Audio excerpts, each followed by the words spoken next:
प्रिय विद्यार्थियों, पिछले वीडियो में हमने भारतीय वसंत गीति के अनुच्छेद 1 एवं 2 के भावार्थ पढ़े थे। आइए इस वीडियो में हम लोग इसके अंतिम 2 अनुच्छेद को पढ़ते हैं। इस तीसरे अनुच्छेद में कवि ने वसंत ऋतु की रम्यता को देखकर माँ भारती से नवीन वीणा बजाने की विनती की है।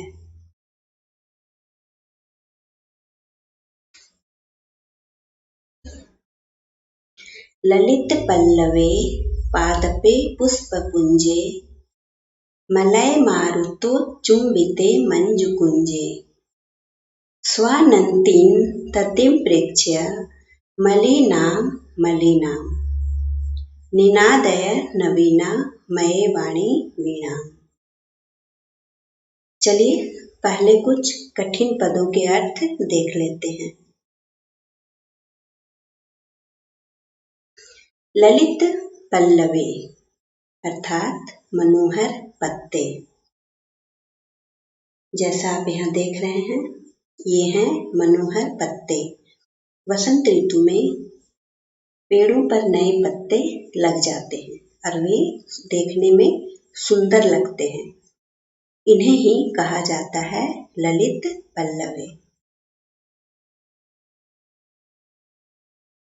पुष्प पुंजे अर्थात फूलों के समूह पर। यहाँ पर देखिए, ये हैं फूलों के समूह, पुष्पों के गुच्छे।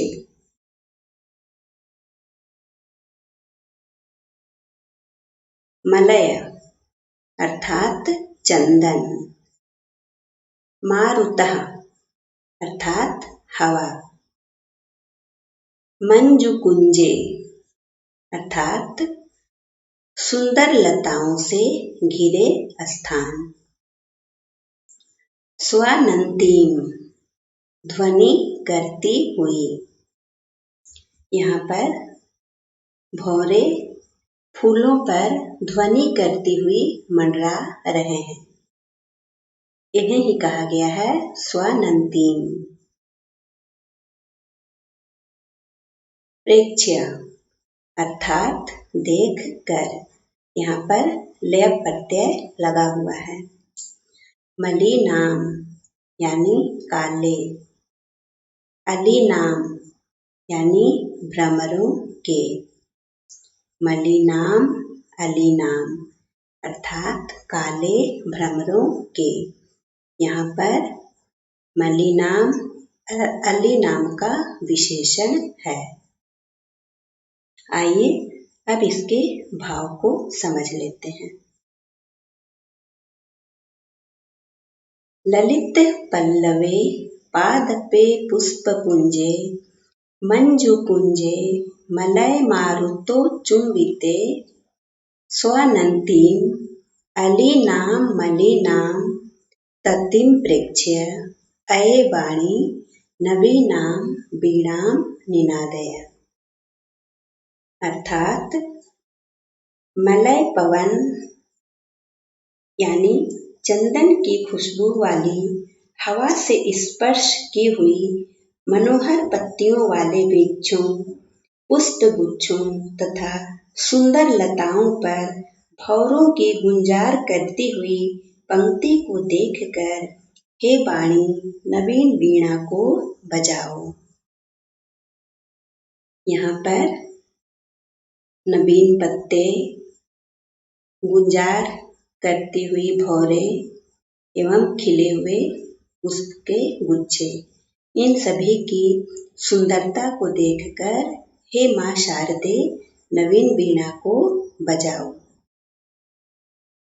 चलिए आगे के अनुच्छेद देखते हैं।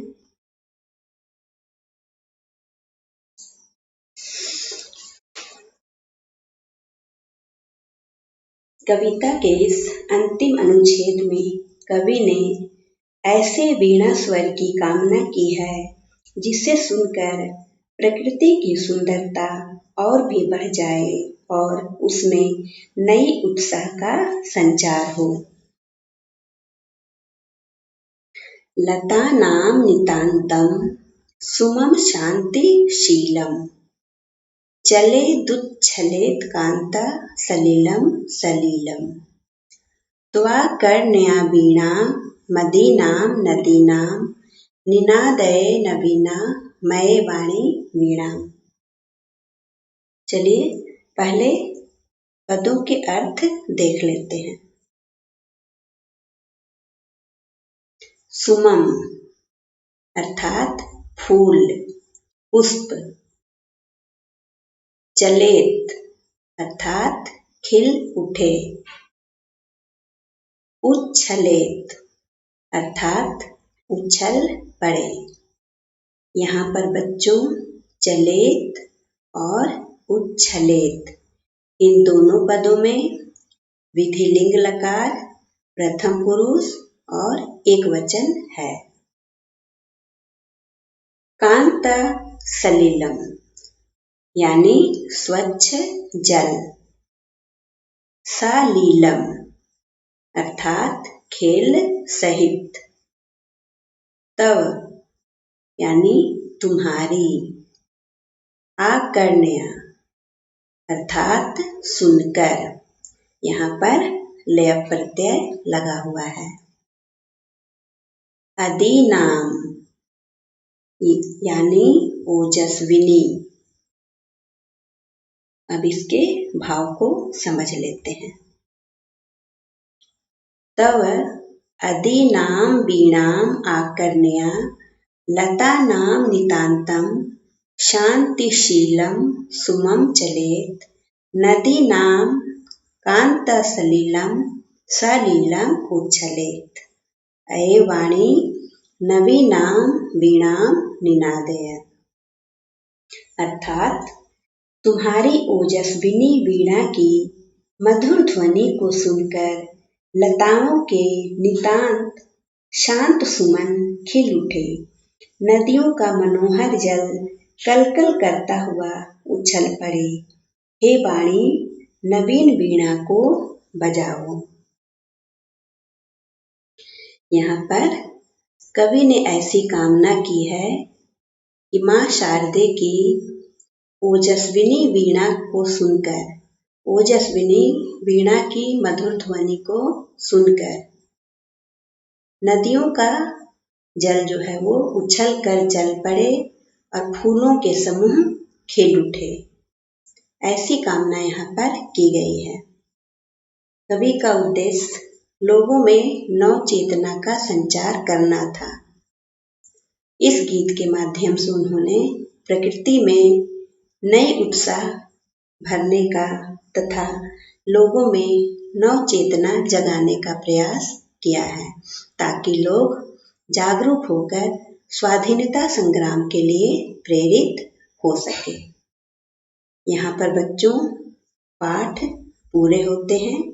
चलिए अब इसके कुछ प्रश्न उत्तर को देख लेते हैं। कवि ही काम संबोधयति। कवि किन्हें संबोधित कर रहे हैं? वाणी अर्थात वाणी को, माँ शारदे को। कवि ही वाणी काम वादयितुं प्रार्थयति। कवि वाणी को क्या बजाने के लिए प्रार्थना कर रहे हैं? वीणा, वीणा बजाने के लिए प्रार्थना कर रहे हैं। कीदृशीं वीणां निनादयितुं प्रार्थयति। कैसी वीणा बजाने के लिए प्रार्थना कर रहे हैं? नवीनां, नई वीणा। गीतिं कथं गातुं कथयति। गीत क्यों गाने के लिए कह रहे हैं? नवचेतनाय अर्थात नव चेतना के लिए। जैसा कि आप पढ़ चुके हैं, कवि का उद्देश्य था इस गीत के द्वारा लोगों में नव चेतना का संचार हो। सरसाः रसालाः कदा लसन्ति। रसीले आमों के वृक्ष कब शोभा पाते हैं, कब शोभते हैं? वसंते यानी वसंत ऋतु में। सलिलं तौ वीणाम् आकर्ण्य कथम उच्छलेत। तुम्हारी वीणा को सुनकर जल किस प्रकार उछल पड़े। सलीलम खेल पूर्वक, क्रीड़ा सहित। कविः भगवतीं भारतीं कस्याः तीरे मधुमाधवीनां नतां पंक्तिम् अवलोक्य वीणां वादयितुं कथयति। कवि भगवती भारती को किस नदी के किनारे माधवी लता की झुकी हुई पंक्तियों को देखकर वीणा बजाने के लिए कह रहे हैं। यमुनायाः यमुना नदी के किनारे। आशा है बच्चों आपको यह पाठ और प्रश्नोत्तर समझ में आ गए होंगे। आपकी पुस्तक में कुछ प्रश्न और दिए गए हैं जिन्हें आप स्वयं बना लेंगे, ऐसी अपेक्षा की जाती है। फिर भी अगर कोई समस्या हो तो आप कमेंट बॉक्स में लिखकर पूछ सकते हैं। धन्यवाद।